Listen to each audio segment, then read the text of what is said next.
Franciscana, para llevar a cabo la magna conferencia magistral del día de hoy, en donde nuestro ponente, el doctor Víctor Manuel Rodríguez Recia, presidente del Instituto Internacional de Responsabilidad Social y Derechos Humanos de Costa Rica, se encuentra con nosotros con el tema Los derechos humanos y la función judicial.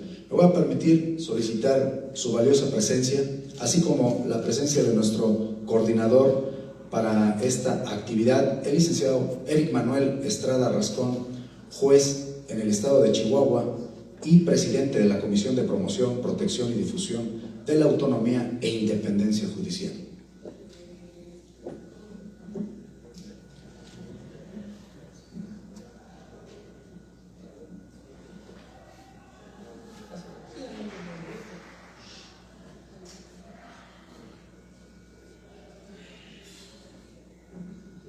Hola, buenas tardes. Tengo el gran honor de presentar al señor doctor Víctor Manuel Rodríguez Recia, es de nacionalidad de Costa Rica, de Costa Rica, y voy a presentar una breve reseña curricular. Don Víctor Rodríguez Recia, gracias por aceptar la invitación. Entendemos que su agenda es muy apretada y es un esfuerzo de corazón. Gracias por todo el apoyo a México y a Copa. Gracias. Bien, el señor doctor Víctor Manuel Rodríguez Recia es presidente del Centro de Derechos Civiles y Políticos con sede en Ginebra, Suiza. Es presidente del Instituto Internacional de Responsabilidad Social y Derechos Humanos con sede en Costa Rica, en México, en Colombia, El Salvador, Guatemala y Ginebra, Suiza. Ex miembro del Comité de Derechos Humanos de Naciones Unidas y su relator especial para seguimiento de cumplimiento de comunicaciones. Expresidente del Subcomité para la Prevención de la Tortura de las Naciones Unidas, exsecretario adjunto de la Corte Interamericana de Derechos Humanos, miembro de la Asamblea General del Instituto Interamericano de Derechos Humanos, asimismo es miembro de la Asamblea de la Comisión Internacional de Juristas en Ginebra, es exdirector del Centro de Derechos Humanos para las Américas de Powell University, Chicago, USA, en sede en Costa Rica. También es profesor invitado en diversas universidades de América Latina, Estados Unidos y Europa, entre ellas Columbia University, New York, Estados Unidos, y Universidad de Verona, Italia, Universidad de La Plata, Argentina. Múltiples publicaciones en materia de derechos humanos, litigio estratégico para acceso a la justicia y responsabilidad social. Vasta experiencia como consultor independiente y como evaluador de proyectos y programas de desarrollo y derechos humanos. Es consultor externo principal del Instituto Interamericano de Derechos Humanos con sede en San José, Costa Rica. Le agradezco, señor doctor, un aplauso para recibir al profesor Víctor Manuel Rodríguez Recia. Gracias.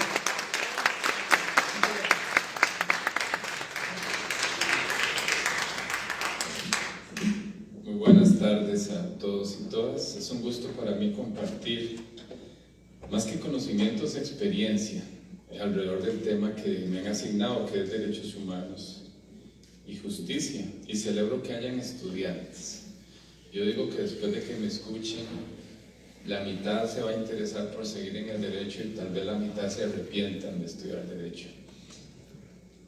Espero que no se arrepientan, porque este es un tema que tiene que ver con proyectos de vida, y los proyectos de vida son precisamente alrededor de la dignidad de las personas. Y no hay justicia si no hay dignidad, y si la justicia no dignifica, no sé para qué estudiamos derecho.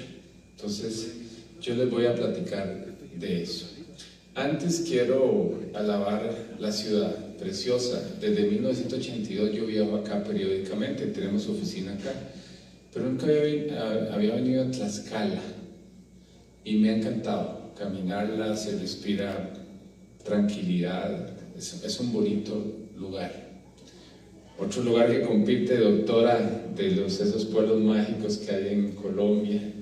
Y me dice, aquí me quedo para escribir un libro en los próximos 6 meses. Aquí voy acá. Bueno, a veces uno da por sobreentendido ciertos temas, y mi charla parece un lugar común. Hablar de derechos humanos y justicia se puede enfocar desde muchas maneras, pero yo lo quiero hacer desde un perfil de una experiencia personal que he tenido, tratando, y me ha tocado, o he tenido la sorpresa de trabajar en sistemas de justicia internacional desde dentro y hacia afuera, porque yo fui secretario de la Corte Interamericana de Derechos Humanos. Entonces me tocó ver una justicia compleja internacional cuando ya ha fallado la justicia nacional o la justicia local. Y entonces, cuando uno ve que falla el sistema de justicia, que no debió haber fallado, porque si hay un caso contra un Estado que va a una instancia internacional, es porque el recurso efectivo existía, pero no fue eficaz. Por eso es que el Comité de Derechos Humanos siempre condena a los Estados por violación del artículo 2.3, inexistencia de un recurso efectivo. Ese es un primer dato importante. Quiero decir que si la justicia funcionara en nuestros países, no tendríamos necesidad de tener sistemas internacionales de protección de derechos humanos. Ese es, digamos, el primer tema. Y les voy a hacer una pregunta a ustedes, especialmente a los estudiantes, porque a nosotros nos han enseñado en el derecho procesal que hay un principio que se llama cosa juzgada, una piedra angular del derecho procesal. Y fue en los órganos internacionales, y voy a hablar del derecho penal, donde no es cierto que hay cosa juzgada penal en todos los casos. Porque si la Corte Interamericana, por ejemplo, llega a revisar y a decirle a un Estado que el proceso con sentencia firme tiene violaciones graves al debido proceso, debe anular el proceso. Entonces, no es cierto que la cosa juzgada es un absoluto, es una realidad. Pero en todos los códigos dice que la cosa juzgada es final. No es así. Y esto es muy importante porque esto se va desarrollando en una rama del derecho que es muy reciente. Ahora, ¿qué son los derechos humanos? Y en tema de los derechos humanos lo damos por entendido. Bueno, empiezo a hablar sobre derechos humanos y la justicia, pero no podemos hablar si no hay una línea de base donde todos nos entendamos.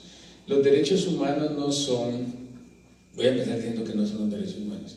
Los derechos humanos no son solo violaciones graves a los derechos humanos como torturas, desapariciones forzadas, ejecuciones, masacres y genocidios.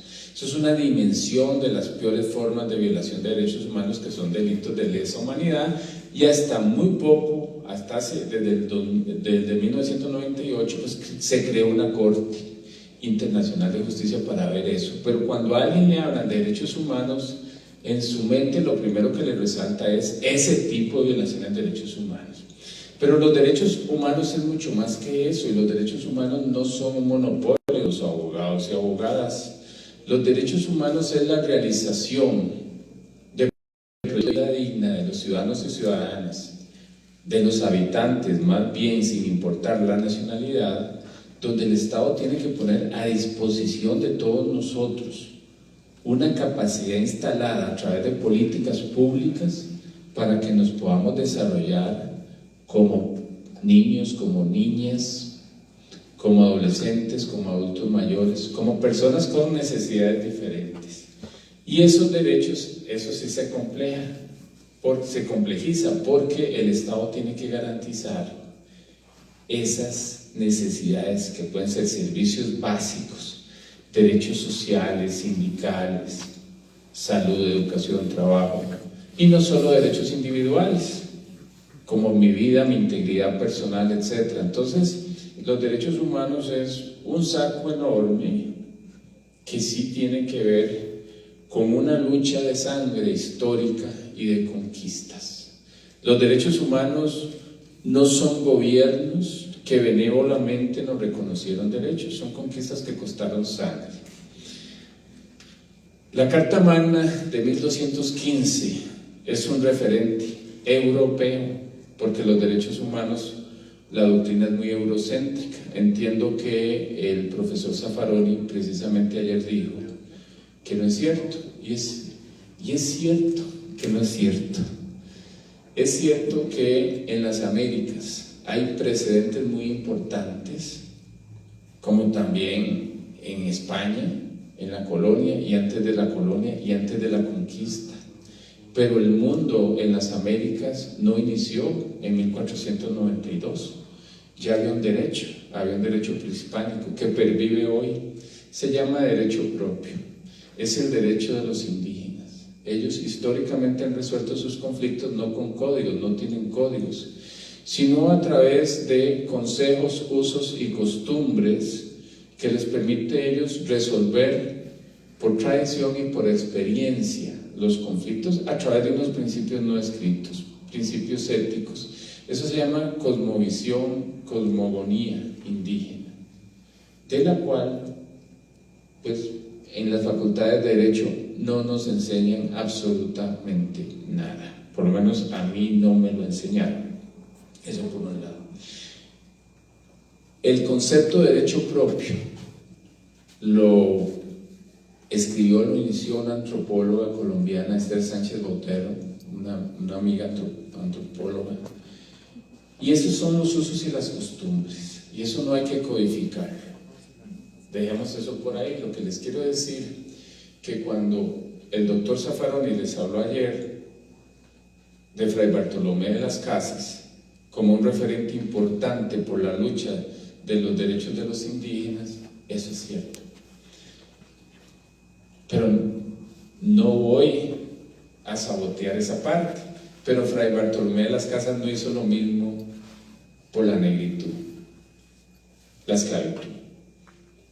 Entonces, sí es cierto que hubo defensa de los indígenas, pero no es cierto que hubo defensa de los negros, de los africanos, ¿verdad? Entonces, ese es el tema, y ese es el tema de la dignidad. ¿A dónde los quiero llevar?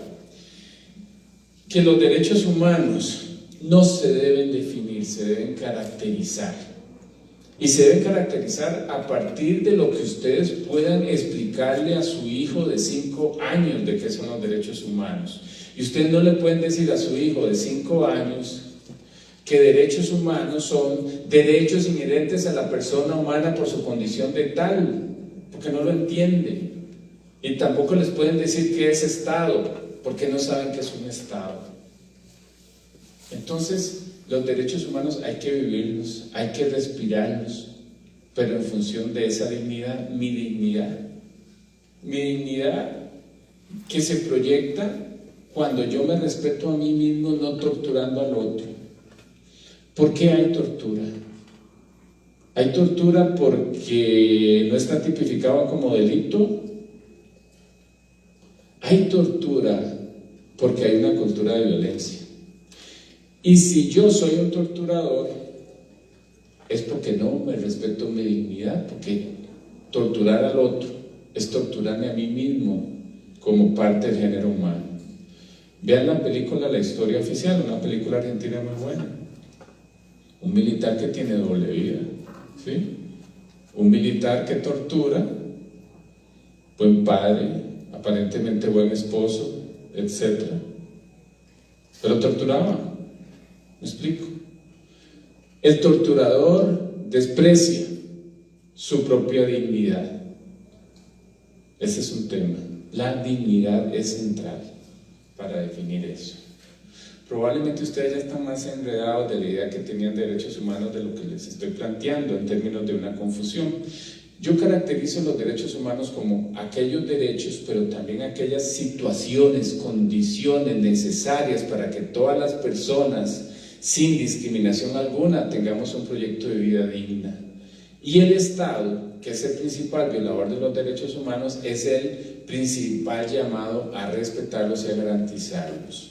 Los derechos humanos no se respetan a través de abogados planteando acciones de amparo, de inconstitucionalidades post facto cuando ya me violaron los derechos. Los derechos humanos se respetan desde la prevención, desde la realización de los derechos humanos, desde la política pública, desde los presupuestos, desde la gobernanza. Esos son los verdaderos derechos humanos. Entonces, dejemos esta idea de derechos humanos aquí. Ahora sí, derechos humanos y justicia.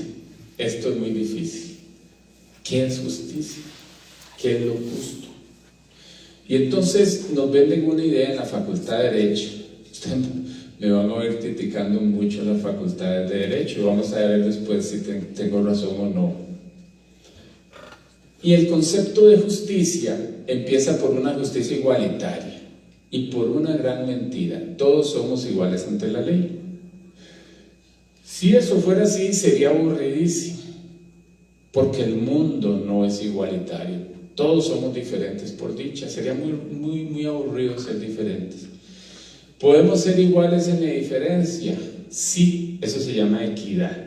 Y esto es más difícil. Entonces, ser justo como juez o como jueza implica darle a cada quien lo que necesita de acuerdo a sus condiciones particulares.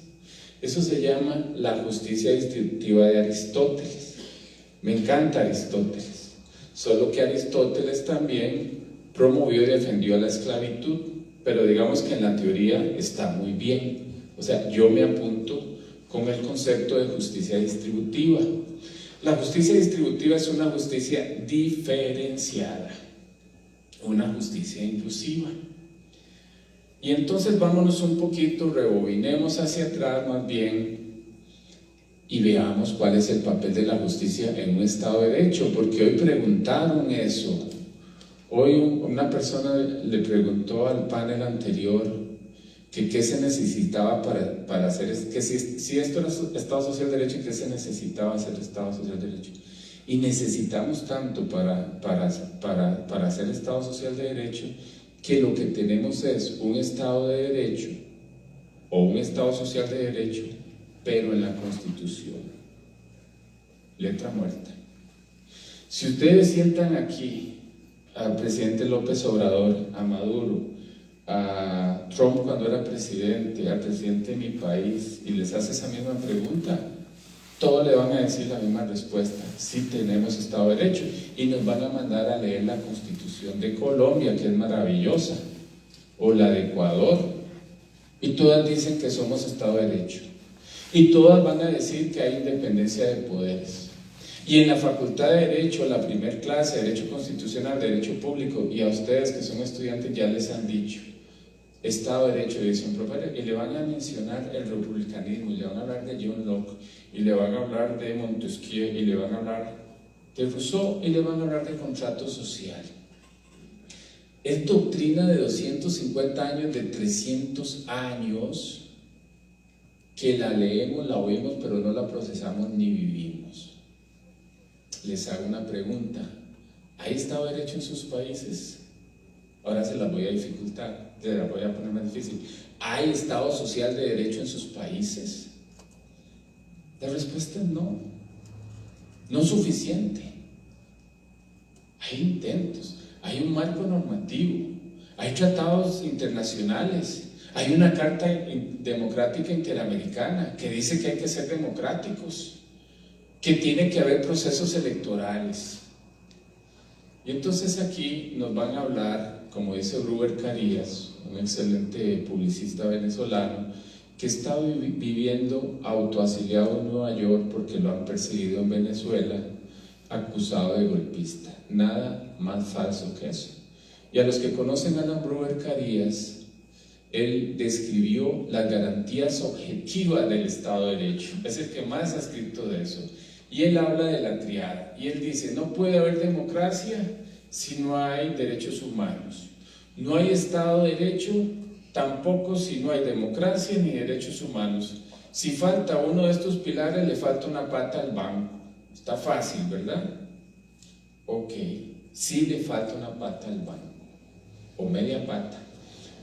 Porque lo que más falla es que lo que nosotros llamamos democracia son apenas procesos electorales formales, pero no hay democracia participativa, no hay rendición de cuentas, ni hay veeduría, ¿sí? Pero vamos, y los partidos políticos que se autodestruyen entre ellos, un año antes de las elecciones otra vez toman fuerza, ¿sí? Van a captar dinero de ustedes, de los impuestos, porque se les da una parte proporcional en relación con los votos. Eso no es una democracia. Entonces, la justicia tiene que ver con un modelo de Estado importantísimo, y es por qué es necesario que haya un Estado. Y la necesidad fundacional de un Estado, de acuerdo al contrato social de John Locke, haciéndole la culpa a Hobbes, el hombre es el lobo del hombre, y dice, no, caramba, no puede ser así, tiene que haber un contrato social no escrito, ahora le llamamos constitución política, y en ese contrato social va a haber unas reglas, y esas reglas es darle poder a una ficción jurídica que vamos a llamar Estado, y lo vamos a vestir como gobierno democrático si quieren, como monarquía, el nombre no importa, puede ser un gobierno parlamentario. Lo importante de ese Estado es que haya división de poderes. No hay Estado de Derecho si no hay división de poderes. Y no hay una división de poderes real si no hay una independencia judicial. El pilar fundamental del Estado de Derecho es la independencia judicial, pero yo no me voy a referir a esos estándares que en el panel anterior lo explicaron. El deber ser todos lo sabemos. Miren, váyanse simplemente a leer los principios básicos de Naciones Unidas sobre la independencia judicial y está todo dicho, para no decir las constituciones de ustedes. Pero leamos en voz alta el artículo 8.1 de la Convención Americana. Un parrafito, tiene toda la historia constitucional del republicanismo. Toda persona, dice el 8.1, tiene derecho a recurrir ante un juez natural, independiente, imparcial, hasta rima, hasta está redactado bonito, para que en un tiempo razonable pueda resolver una petición de cualquier naturaleza en materia, y empieza penal, civil, administrativa. No necesitamos más que ese párrafo. Ese párrafo es una copia al carbón del artículo 14.1 del otro tratado muy importante anterior de 1966 de Naciones Unidas, que es el Pacto Internacional de Derechos Civiles y Políticos, y no voy a repetir porque dice exactamente lo mismo. Ahí está todo: Hobbes, Locke, republicanismo, independencia judicial, todo. Los gobiernos no están leyendo adecuadamente eso, y se los voy a explicar desde el punto de vista ahora sí de qué vamos a entender por justicia, porque la justicia no es un aparato de administración de justicia que se constituye solo como una garantía de otros derechos humanos, sino que el acceso a la justicia en sí mismo es un derecho humano vital, importante, que confluye, se mezcla y se confunde con el derecho a la petición. Si no hay derecho de petición, no hay acceso a la justicia.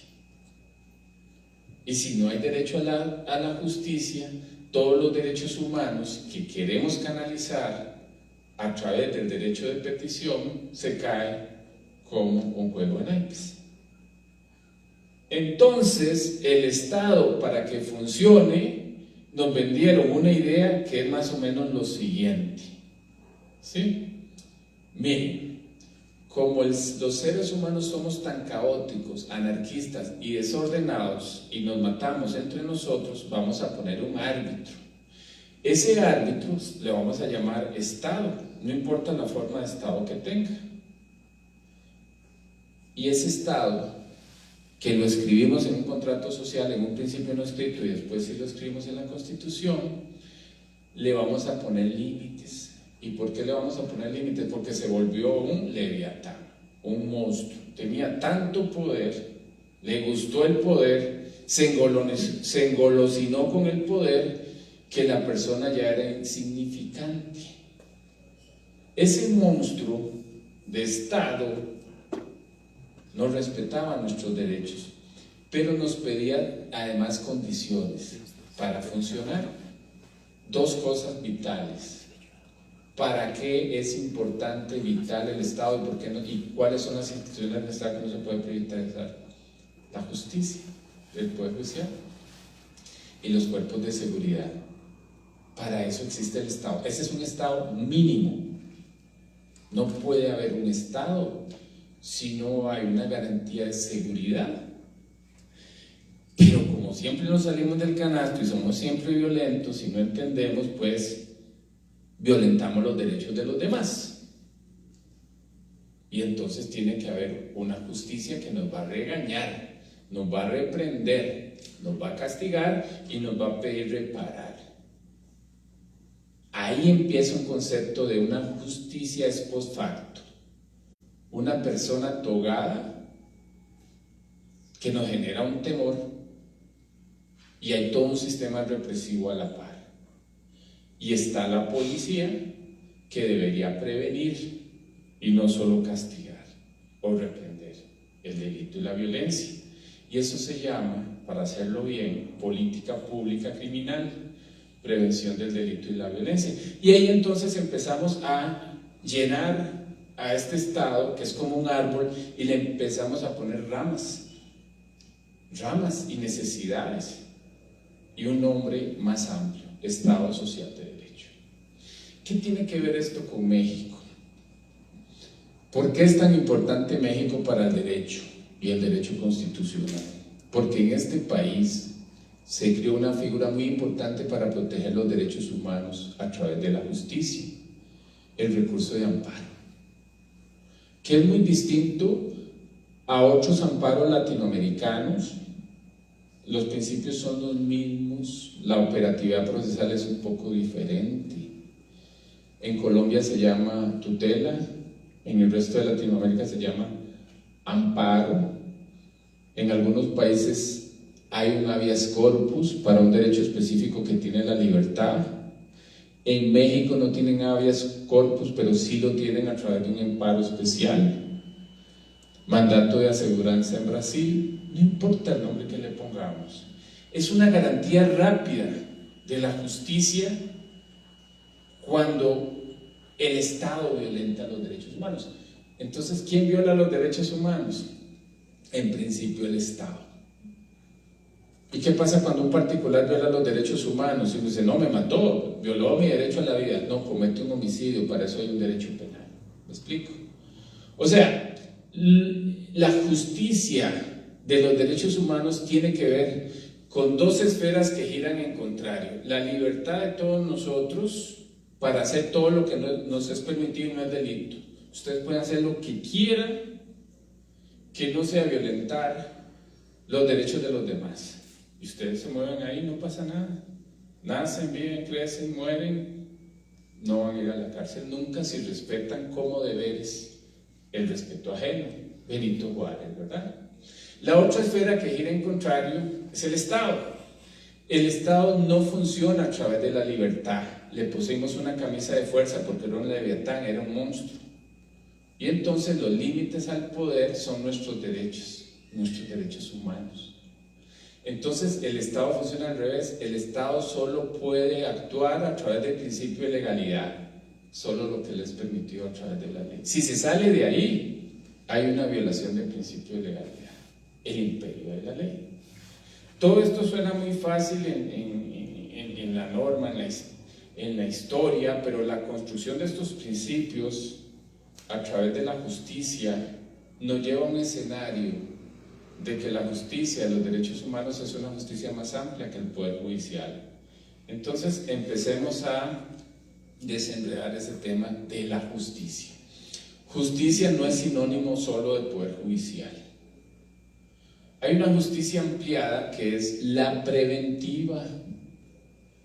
Una justicia que reconoce derechos a través de la ley, de la Constitución, de las leyes especiales y de los tratados, que nos da una garantía de que podemos andar por aquí, por allá, y el Estado no nos va a afectar o a violar esos derechos. Pero si eso ocurre, entonces se activan los sistemas de justicia, y hay una justicia administrativa muy importante. A mí me encantaría que la justicia administrativa funcionara. ¿Cuál es esa? Que me denegaron el derecho a jubilarme teniendo las cuotas y la edad. ¿Para qué yo tengo que ir al Poder Judicial a reclamar eso? Eso debe resolverse en una oficina administrativa. O la negación de una patente en un municipio. Ahí hay que apagar ese incendio. Hay que quitarle peso y responsabilidad al sistema de justicia formal del Poder Judicial. Tiene que dar exclusivamente para conflictos complejos. Pero no, nos encanta judicializar todo. Y nos encanta terminar el conflicto con una sentencia para pegarla en la pared. Tenemos una cultura de tanta violencia, está tan institucionalizado ese tema que nos ha costado mucho construir una justicia alternativa, la justicia de la negociación, la justicia del arbitraje, una justicia más rápida, una justicia más a la medida.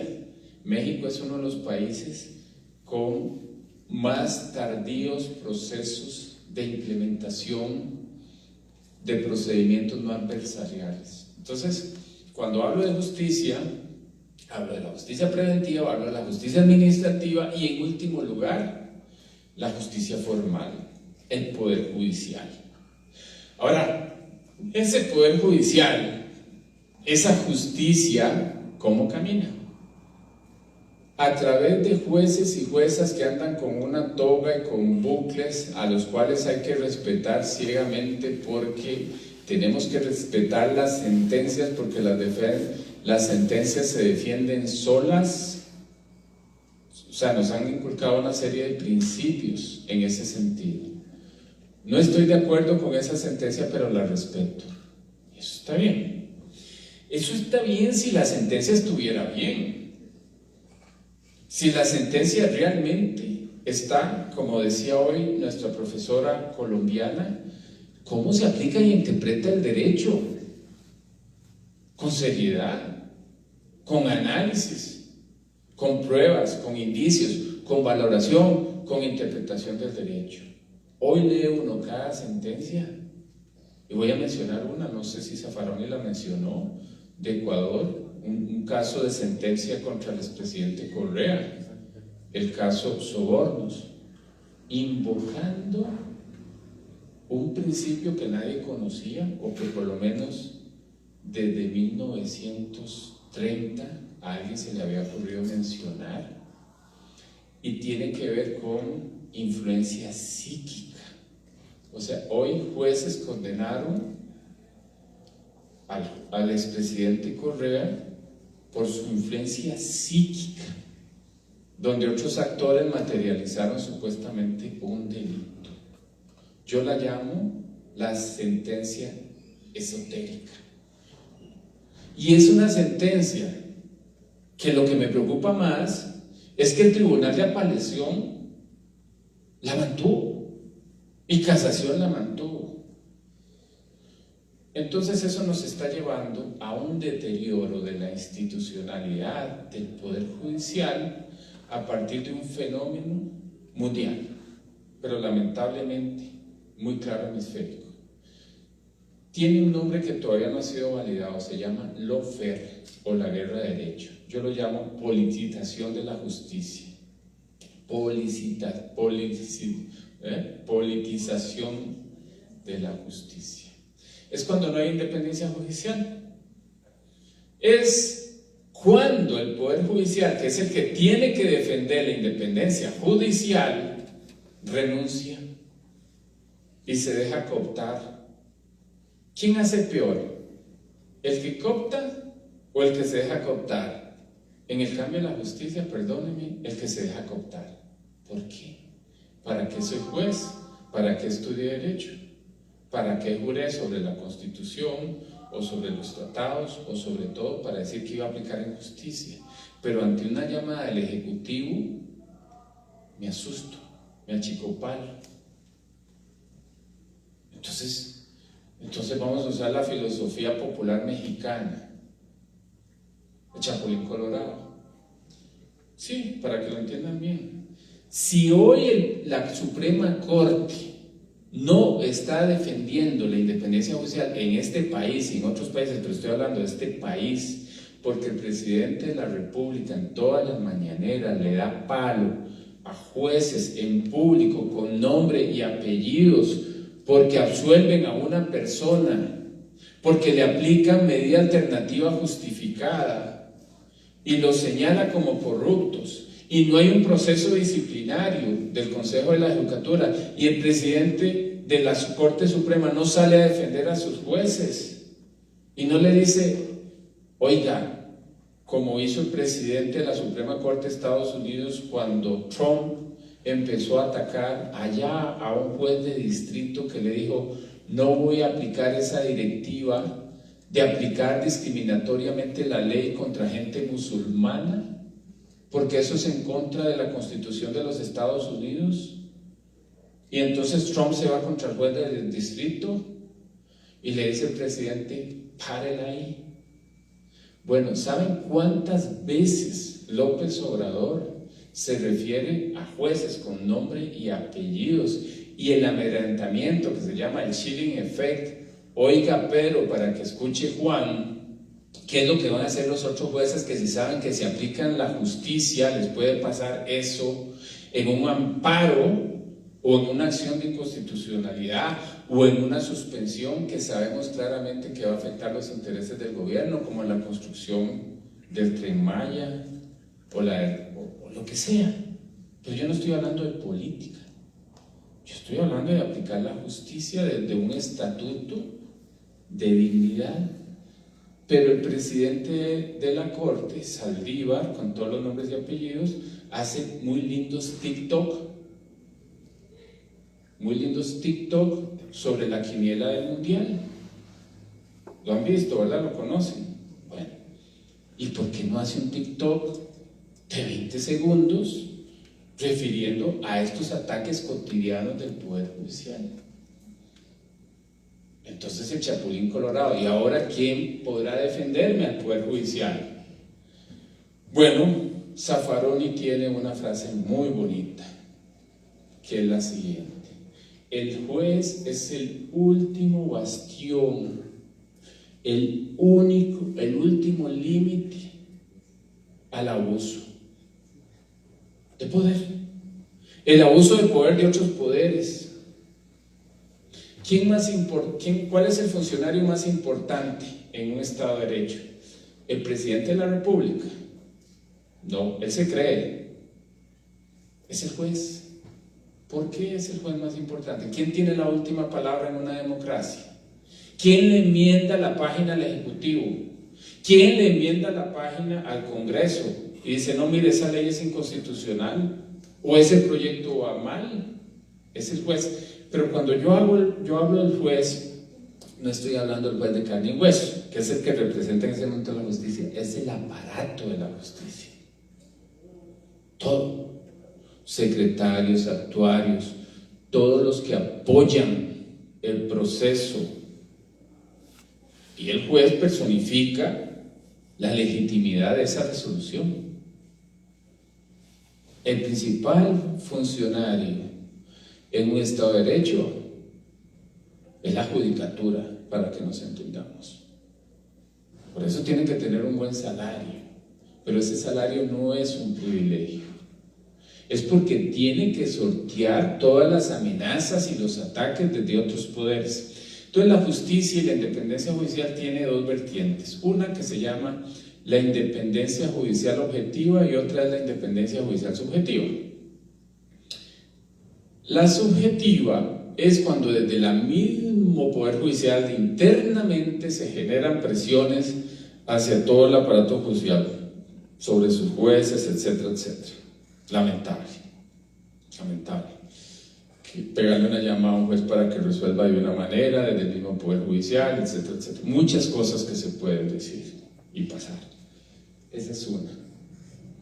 La objetiva son los ataques y las amenazas a la independencia judicial desde otros poderes.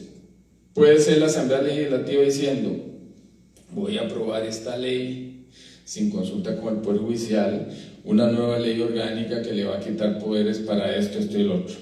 O le voy a recortar el presupuesto al Poder Judicial en esto y esto, pero sin una justificación razonable de para qué hacerlo.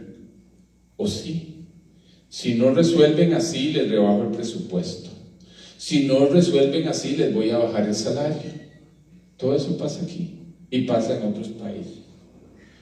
Eso se llama lawfare, la cooptación de todos los poderes, de la fiscalía, de la defensa pública, de la procuraduría, etcétera, para perseguir políticamente a actores determinados, que pueden ser otros políticos, otros partidos políticos o inclusive sector empresarial. Un derecho penal del enemigo, digamos que no solo tiene que ver con derecho penal, sino con persecuciones de todo tipo para desarticular eso. Y otra cosa muy importante, que no se nos olvide, la justicia electoral independiente e imparcial. Hoy en este país, si hay algo que está en riesgo, es el INE. Salió una marcha el domingo a defender el INE, porque lo quieren reformar a un año antes de las elecciones. ¿Con qué fin? Pero bueno, eso es todo el aparato de la justicia. Ahora, para cerrar las pinzas sobre este tema de qué tiene que ver la justicia con los derechos humanos, es lo siguiente. Imaginémonos que ustedes abren un expediente penal, administrativo, de familia, lo que ustedes quieran, y ustedes empiezan a ver los hechos del caso y se concentran en eso, pero ustedes no se hacen la pregunta nunca si detrás de ese expediente tenemos las garantías objetivas de la independencia judicial, si el juez es independiente e imparcial, el que va a conocer eso o no, sino que empezamos así. Y no, la historia se empieza pensando si hay unas garantías objetivas de la justicia, y después empiezo a ver los hechos del robo, y después empiezo a ver si el tipo penal del delito está de acuerdo a la Convención Americana y al principio de legalidad y no es un tipo penal abierto, y hasta después de que haga un control de convencionalidad me meto a ver la prueba de los hechos. Voy a leerles varios datos. Si uno quiere llamar la atención de un auditorio como este, uno puede recurrir a la crítica o a los datos. México se encuentra en el lugar 131 de 140 países en el índice de Estado de Derecho del World Justice Project en cuanto a la impartición de justicia en materia civil, y en el lugar 128 en justicia penal, es decir, en los últimos lugares. 2. México tiene 91.8% de impunidad a nivel nacional en el sistema de justicia penal, según hallazgos 2021 del Sistema de Justicia Penal de México, evalúa USAID. Es decir, es normal vivir en la impunidad y casi el 92% de los casos quedan en la impunidad. Guatemala no anda lejos. Guatemala, el 98% de los casos no se resuelven en materia penal. Aproximadamente 2 de cada 3 personas en México consideran que denunciar un acto de corrupción es inútil, según la encuesta de Mexicanos contra la Corrupción y la Impunidad, cifra que no ha mejorado desde 2 años anteriores. Ok, quitémosle la atención a México, vámonos a Guatemala. 27 fiscales en el exilio huyendo de la persecución del actual gobierno, o sea, desarticularon a la fiscalía. ¿Quién? La misma fiscal general persiguiendo a los fiscales. ¿Sí? La CICIG, ¿saben qué es la CICIG? Un organismo internacional. Cuando la fiscalía no funciona, Naciones Unidas ideó un sistema, es una comisión contra la corrupción. Es una vergüenza tener una CICIG. Tener una CICIG es decir que el Estado no funciona, y eso pasó en Guatemala. La fiscalía era tan inoperativa y estaba tan cooptada al crimen organizado que se creó una fiscalía paralela con un nombre bonito, CICIG, o sea, una comisión internacional investigando casos de corrupción compleja. Honduras la hizo también. O sea, no hay Estado de Derecho. ¿Me explico? Hace 2 días, los mejores jueces y más valientes de Guatemala tuvieron que huir del país por persecución, por lawfare. ¿Me preocupan ellos dos y su despacho? Sí, pero me preocupan más los jueces que se quedan y las jueces que se quedan. ¿Cómo van a resolver los casos? ¿Me explico? Vámonos a El Salvador. Bukele, en un día, hizo parecer a López Obrador un principiante con los ataques al Poder Judicial. Oigan lo que hizo Bukele en un día. En un día destituyó a toda la sala constitucional. De 4 de la tarde que empezó la sesión, a las 7 estaban destituidos, sin proceso previo. ¿Sí? 1 hora después destituye al fiscal general. 2 horas después nombra a los sustitutos, a los nuevos magistrados de la sala constitucional. 1 hora después al fiscal. No creo que haya otro récord en la historia. En un solo día, sala constitucional destituida y nueva sala constitucional, sin concurso, de a dedo, los magistrados, lo mismo el fiscal, en un día. Pero como eso no es suficiente para cooptarlo, hizo una reforma orgánica. Seguro copió el modelo de 1996 de México y otro de Polonia. Todos los jueces mayores de 60 años, caput, se jubilan forzosamente. ¿Y a quiénes van a nombrar? A jueces a modo. Un modelo. Otro modelo en Ecuador del presidente Moreno para perseguir a Correa. Una constituyente. Óigase, una constituyente pregunta al pueblo: ¿usted está de acuerdo en destituir al ombudsman? Sí, sí, sí. ¿Usted está de acuerdo en destituir a la Corte Suprema? Sí, sí. O sea, me explico, antisistema. Quitan al juez independiente imparcial del artículo 8 y nombran jueces a modo para condenar a determinados actores. El problema del lawfare es que no solo cooptan al fiscal y a todas las instituciones y a los jueces y a la procuraduría. Ahí no hay justicia, ahí no hay nada que hacer. Es que el lawfare no operaría si no involucra a los medios de comunicación colectiva, que son actores privados, y aquí es lo que se complejiza.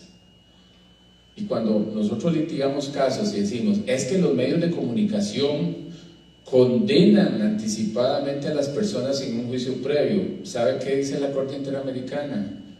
Pero es que solo los estados violan los derechos humanos y esas son empresas privadas. Entonces vuelvo a la pregunta: ¿se podría responsabilizar a los medios de comunicación colectiva por violaciones de derechos humanos? Técnicamente no, pero sí a los agentes estatales que manipularon, facilitaron información, expedientes confidenciales a medios de comunicación para provocar persecución mediática. Eso sí se puede hacer. Pero hay persecución contra defensores de derechos humanos. Los jueces y juezas son defensores de derechos humanos, los sindicalistas, los periodistas. Hoy defender derechos humanos es de alto riesgo en todos nuestros países. Berta Cáceres, la mencionaste hoy. Vos fuiste víctima. Aquí hay un valiente, él no lo dice. Él no lo dice. La Corte de Chile fue corresponsable de los 3.000 desaparecidos de Chile y de las 30.000 torturas, sí. A ver, no es que los jueces andaban torturando, ¿me explico? Ni los jueces de Argentina andaban torturando a 30.000, pero los habeas corpus no funcionaron. Entonces era una luz verde enorme de impunidad. Nada pasa si se tortura, nada pasa. Y resulta que cuando después, en la vuelta de la democracia, en Chile se le pide a un poder judicial muy conservador en Chile, además de misógino, y no lo digo yo, lo dice la Corte Interamericana por el caso Atala Rifo, de una persecución a una jueza lesbiana que le hicieron la vida imposible por ser lesbiana. Estudienlo, se llama caso Atala Rifo. Cuando la Suprema Corte de Chile tiene que reconocer a fuerza, cuando la Asociación de Jueces Chilenos declara ella misma que los jueces tuvieron que ver. Pero ¿por qué tenerle miedo a eso? Si ya después de la Segunda Guerra Mundial se hicieron juicios contra los jueces alemanes. Pregunto, Hitler hubiera podido hacer todo lo que hizo si la Corte Constitucional Alemana no hubiera declarado constitucional las leyes de sangre. Yo creo que eso estaba escrito, si no lo hacía Hitler lo hacía otro, pero ¿por qué el Poder Judicial hacía eso? A mí me cuesta mucho citar a Carl Smith, de hecho no lo cito, es un maestro, qué difícil no citarlo,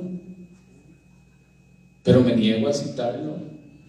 Me vale que sea un excelente doctrinario en materia constitucional si estuvo del lado del nazismo, lo promovió, lo protegió. Bueno, hubo un tribunal que juzgó el papel de los jueces en Alemania. ¿Ven qué importante es la justicia? Ahora, ¿cuál es la paradoja y lo complejo de la justicia? Digamos, ya no viendo esos escenarios tan agresivos de persecución a jueces, destitución de jueces, poner jueces a modo, esto que se llama lawfare o guerra jurídica, la cooptación del fiscal. Leas en el libro El Fiscal Imperial de aquí en México para que vean. Leanlo mejor.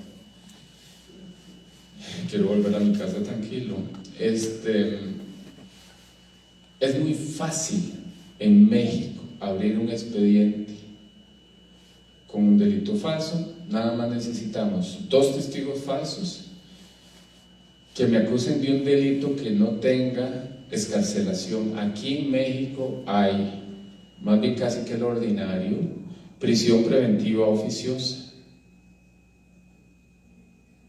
Los jueces argentinos se asustan. Se aplica automáticamente cárcel.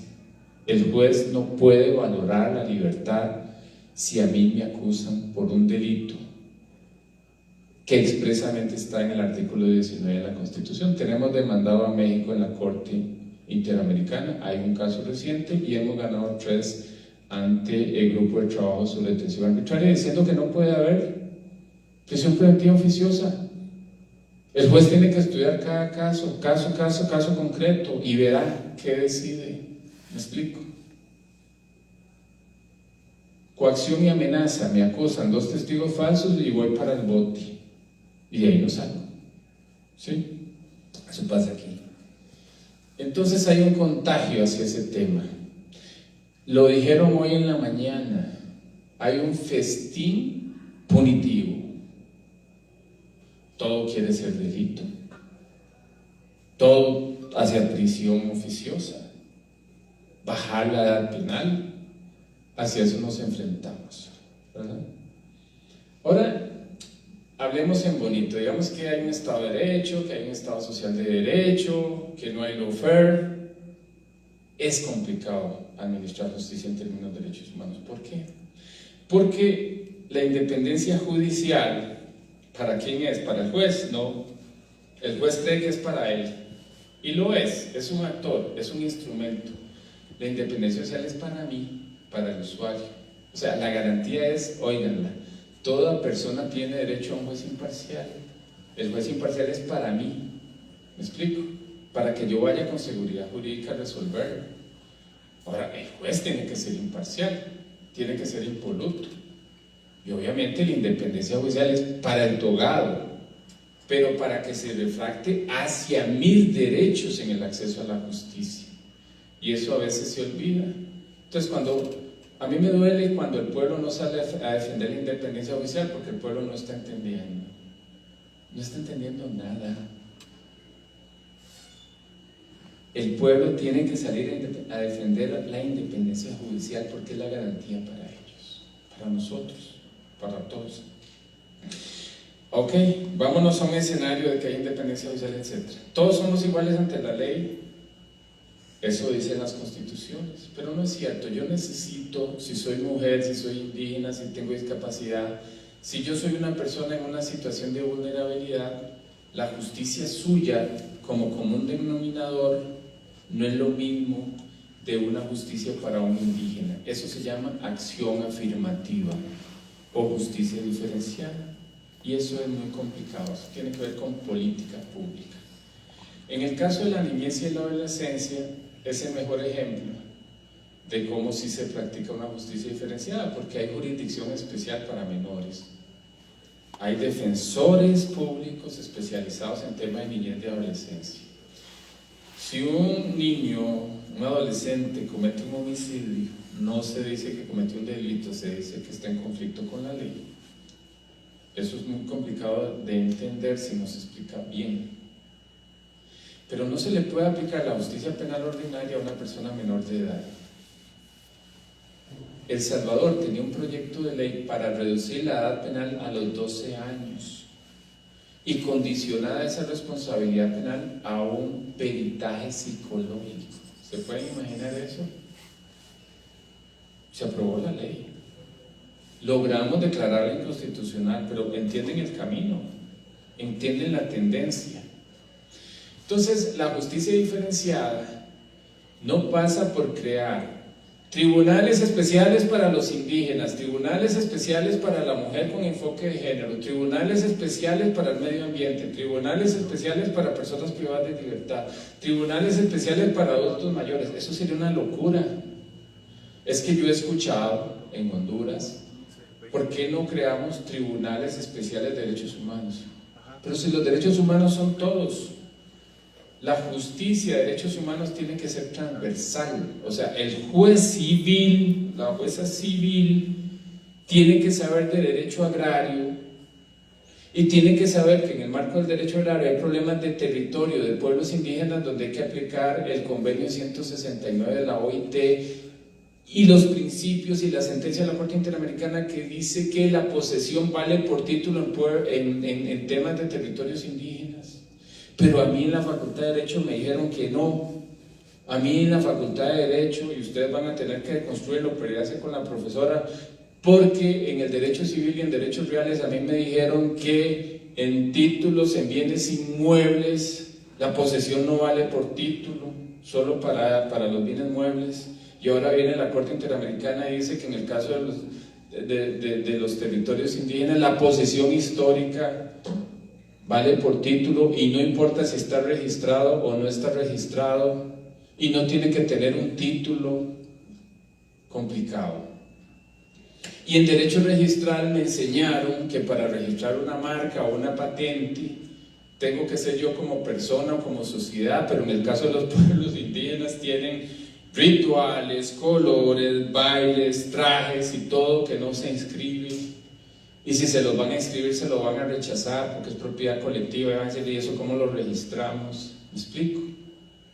Y tienen más de 500 años de vivir así. El derecho como obstáculo al cambio, pero eso no es cambio. Entonces, para ir cerrando, el reto más grande en este momento que tiene la política judicial es una justicia diferenciada. Y esa justicia diferenciada pasa por un espacio de reflexión y de implementación de un instrumento internacional de soft law que se llama las 100 reglas de Brasilia sobre acceso a la justicia de personas en condición de vulnerabilidad, del 2008. Pero para que los jueces y las cortes reconocieran eso, tuvo que haber un proceso muy complicado. En el 2003 nosotros convocamos en un proyecto a todos los presidentes de cortes de Latinoamérica y de Europa y a los fiscales generales sobre acceso a la justicia. Solo había una mujer presidenta de cortes y yo pregunté en el taller, ¿por qué no incluyeron el tema de género? ¿Y saben cuál fue la respuesta de los presidentes de cortes? Porque no hay discriminación contra la mujer. Ahora hay más mujeres estudiando derecho y hay más mujeres en la judicatura. No entendieron que el acceso a la justicia no es para la mujer privilegiada que estudió derecho, como ustedes, sino para la usuaria indígena, para la mujer víctima de violencia. ¿No lo entendieron? ¿Saben qué dijo el fiscal adjunto de Chile sobre el tema indígena? Pregunta, ¿por qué no incluyeron el tema indígena? Y dijo él, bueno, en Chile no tenemos ese problema, o sea, los indígenas son un problema.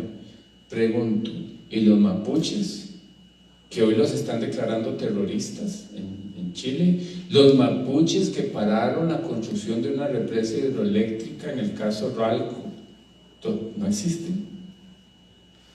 Y dice, pero en solidaridad con nuestros colegas de México, de Guatemala y de Ecuador y de Bolivia, donde ellos sí tienen pueblos indígenas, pues sí vamos a acceder a incluir. Bueno, eso se ha resuelto en esta justicia diferenciada de derechos humanos en el papel, en estas 100 reglas de Brasilia, que dice que tiene que aplicarse una justicia diferente, operativa, para personas menores de edad, para personas privadas de libertad, para adultos mayores, para personas con discapacidad. Se les olvidó los LGBTQ+, pero veámoslo en ese contexto.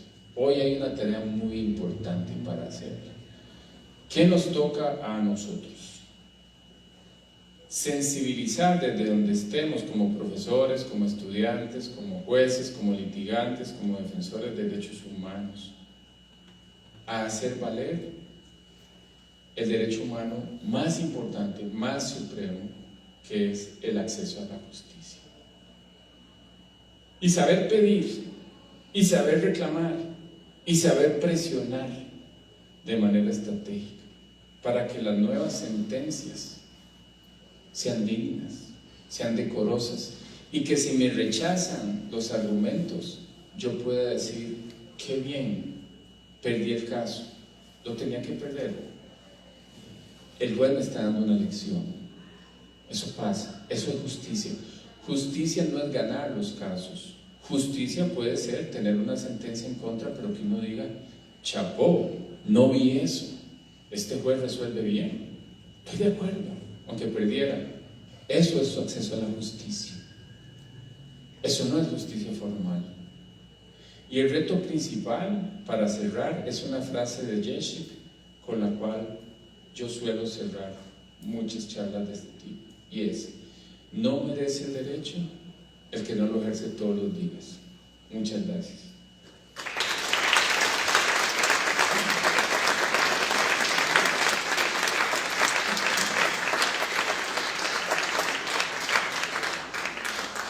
No sé si hay preguntas o algo, comentarios o críticas o...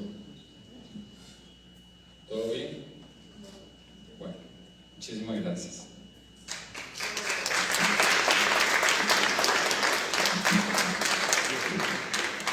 Doctor, si nos permite un momento, para hacer entrega de un reconocimiento, me permito solicitar la presencia de la maestra Rebeca Xicotenca Corona.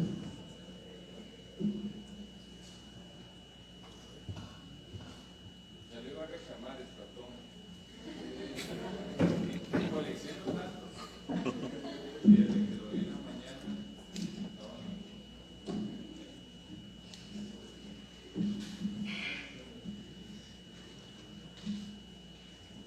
En lo particular quiero felicitarlo, usted sabe la razón del porqué, y ojalá sean muchos más los que difundan la esencia de lo que es la independencia y autonomía judicial. Mi reconocimiento, mi respeto y toda la consideración por tan extraordinaria participación. Me permito leer este reconocimiento por parte del Gobierno del Estado de Tlaxcala. El Gobierno del Estado de Tlaxcala otorga el presente reconocimiento al doctor Víctor Manuel Rodríguez Recia, presidente del Instituto Internacional de Responsabilidad Social y Derechos Humanos de Costa Rica, por su compromiso personal, profesional e institucional en la promoción del reconocimiento, respeto y aplicación de los derechos económicos, sociales, culturales y ambientales, así como la construcción de sociedades participativas, incluyentes y justas en la comunidad internacional. Tlaxcala de Xicotenca, noviembre 2022, y firma la licenciada Lorena Cuellar Cisneros, gobernadora constitucional del Estado Libre y Soberano de Tlaxcala. Muchas felicidades.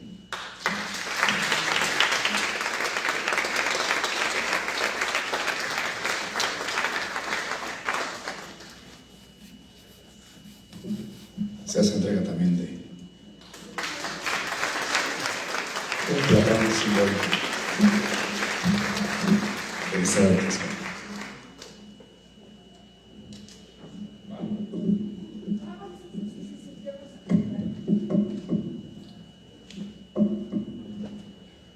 Pues con gran satisfacción queremos comentarles que esta segunda cumbre internacional de juzgadoras y juzgadores por los derechos sociales y doctrina franciscana, capítulo México, ha desarrollado la agenda programada para el día 17 y 18 de noviembre, en la que se tomó protesta por parte de la representación de COPAJO a nivel internacional, y donde se encuentra precisamente aquí nuestro presidente, y a quien solicito enormemente nos pueda también contar con su presencia al frente. Damos la bienvenida al Estado. También quiero comentarles que además de desarrollar las actividades del día 17 y 18, hemos observado el análisis, la visión, pero lo más importante, la forma en cómo nosotros podemos estar conviviendo y cohabitando en este esquema de globalización, en donde las interrelaciones es muy importante que nosotros las llevemos a cabo, pero que también nosotros ubiquemos que tanto las instituciones, los conceptos, los procedimientos que vamos observando en nuestra formación jurídica, la debemos de llevar a cabo en una transformación real en nuestra sociedad. Por eso, en este sentido, y complementando ese cúmulo de principios y de valores que nos debe de distinguir hoy en día, y que esta segunda cumbre internacional ha puesto en pie con cada uno de sus ponentes, con cada uno de sus panelistas, quiero agradecer también enormemente la valiosa presencia de todos ustedes, y quiero solicitar también la presencia del canciller, doctor Marcelo Suárez Orozco, canciller de la Universidad de Boston en Massachusetts, Estados Unidos, y académico de la Academia Pontificia de las Ciencias Sociales.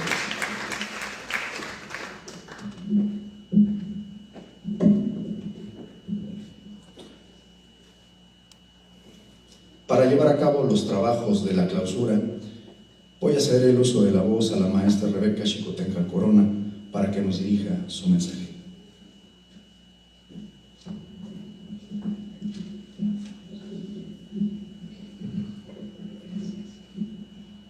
Trataré de ser breve, presidente, prometo, canciller. Integrantes de COPAJO, de los países que se encuentran aquí presentes, Argentina, Colombia, Chile, Paraguay. Gracias por su asistencia, gracias a canciller por su participación también, a todos los presentes. Me voy a permitir leer brevemente algo que su santidad Papa Francisco hizo en una publicación del Vatican News, y decía así: antes de juzgar al otro, debemos encontrar la justicia interior. La justicia por sí sola no es suficiente, debe de ir acompañada de otras virtudes, como son la prudencia, la templanza y la fortaleza. La tarea de juzgar, dijo su santidad Francisco, requiere no solo de preparación, sino también de pasión por la justicia.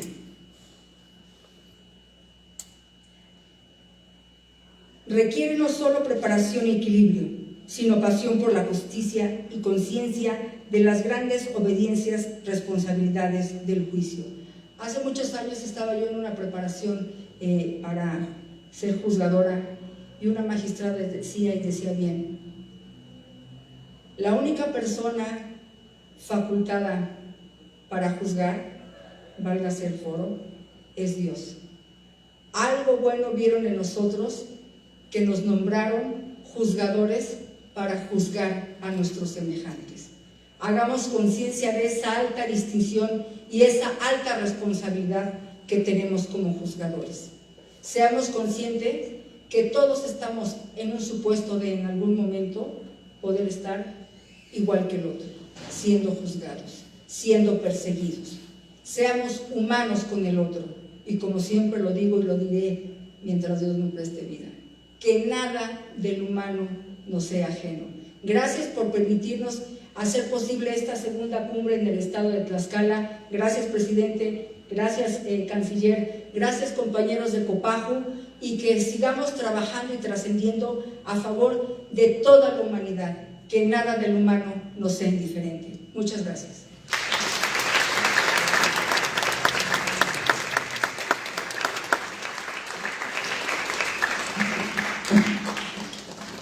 Muchas gracias. Agradecemos esta intervención de la maestra Rebeca Xicotenca Corona, presidenta del capítulo México. También solicitamos que nos dirija sus palabras preparatorias a la clausura a una persona que nos ha distinguido con su amistad, que nos ha distinguido con su conocimiento, pero que sobre todo nos ha distinguido con ese conjunto de reflexiones, de objetivos, y que hoy en día deja muy en alto los objetivos que debemos de tener todos los que integramos este capítulo y todos los que formamos parte y nos sentimos identificados con la doctrina social y la doctrina franciscana. Doctor Roberto Andrés Gallardo, presidente del Comité Panamericano de Juzgadoras y Juzgadores por los Derechos Sociales y Doctrina Franciscana, háganos el honor de poder dirigir un mensaje.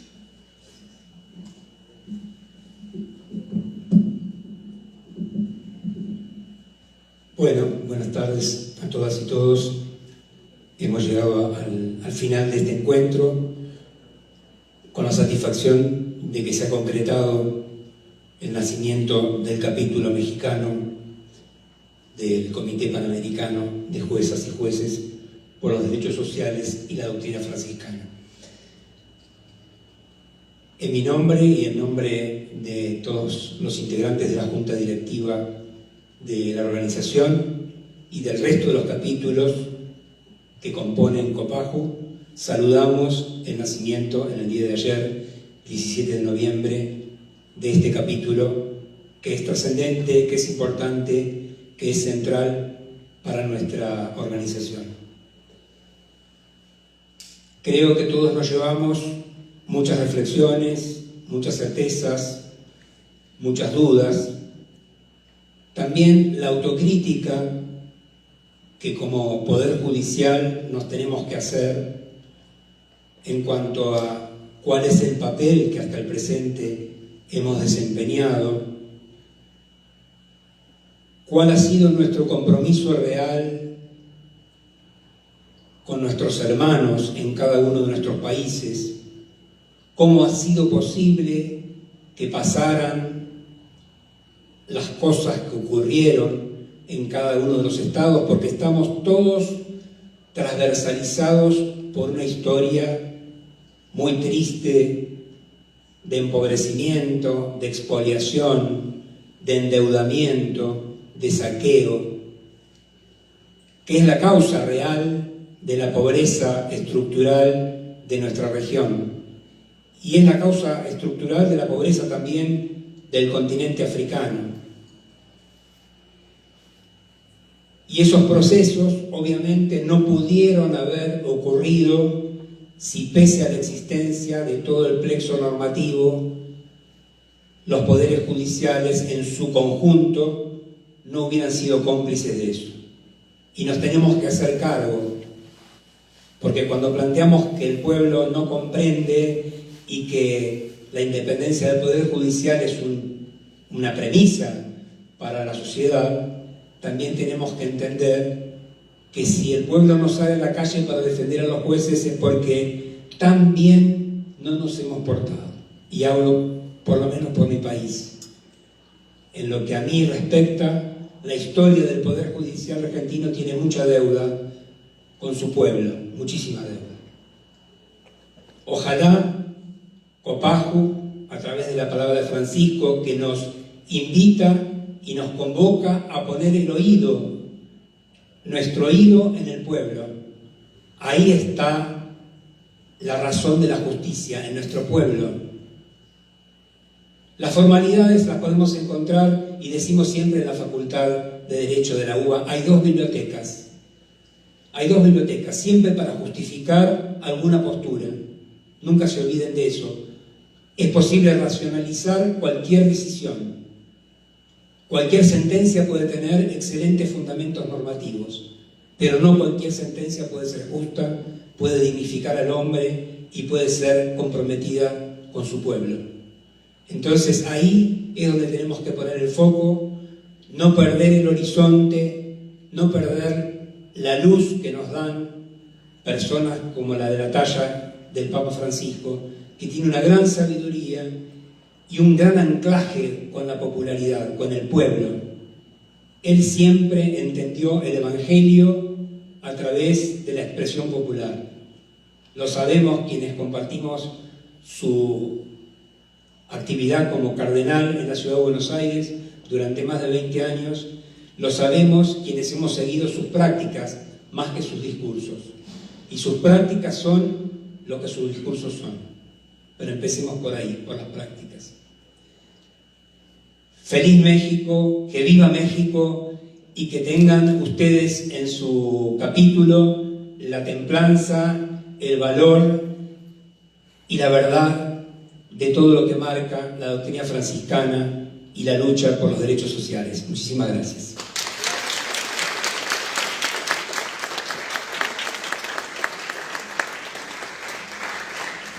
Muchas gracias, doctor Roberto Andrés Gallardo, presidente de Cupajo. Ahora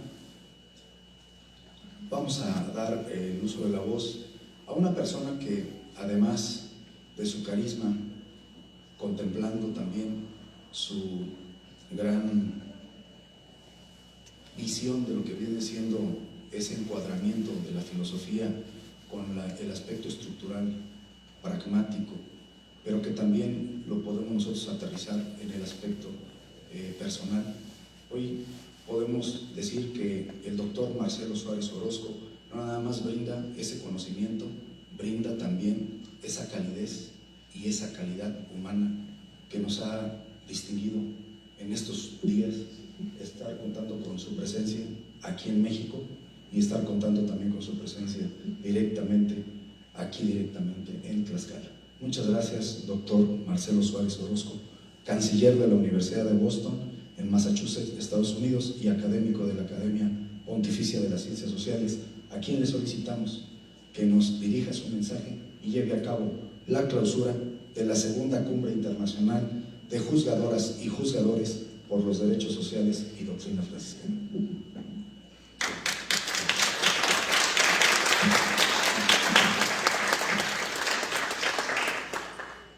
Qué gran placer volver a este México profundo, en este contexto, con los temas de hoy, muy guiados por la palabra de un Papa del Sur, que en una manera profunda cambia tantas cosas. El amor que me ha dado México a mí, bueno, yo nunca lo voy a poder volver, Rebeca. Así que cuando el presidente de los mexicanos me dio el águila azteca, yo dije, no lo merezco, pero sí le dije, como antropólogo, como estudioso de las migraciones bíblicas catastróficas de nuestra era, sí le dije al presidente, todo lo que aprendí en mi campo, lo aprendí de los migrantes mexicanos en el estado de California. Volver a México siempre es un gran honor para mí. Traje la palabra de la Pontificia Academia de Ciencias Sociales, agradeciendo este encuentro. Voy a volver a la Ciudad del Vaticano justamente para compartir con mis colegas los estudios, el trabajo, la labor de estos 2 días tan profundos, tan importantes. Ha sido un gran honor. Cierro con las palabras, la sabiduría de 4000 años de Hillel el Mayor. Si no hoy, ¿cuándo? Si no nosotros, ¿quién? Muchas gracias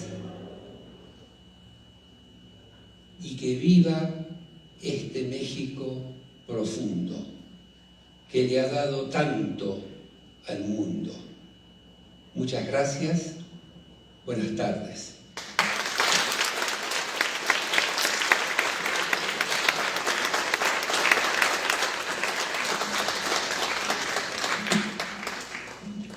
Es así como damos por finalizada esta segunda cumbre internacional de juzgadoras y juzgadores por los derechos sociales y doctrina franciscana.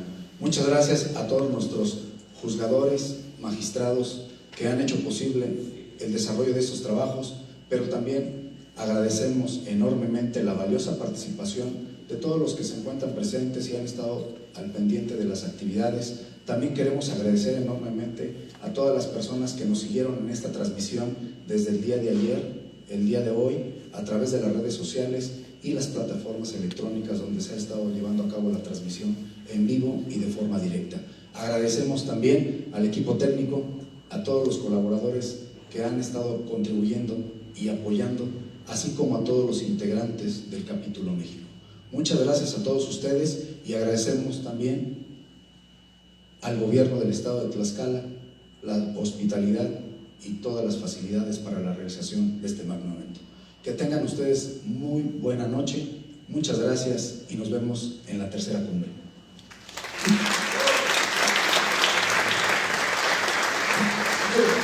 Chicos, pasen aquí al frente, no todos los días tenemos la oportunidad de convivir y nos van a hacer favor de permitirnos tomar una foto con el comité y todo el Capítulo México. Y de ella nos retiramos. Muchísimas gracias. Maestra Laurita, por favor.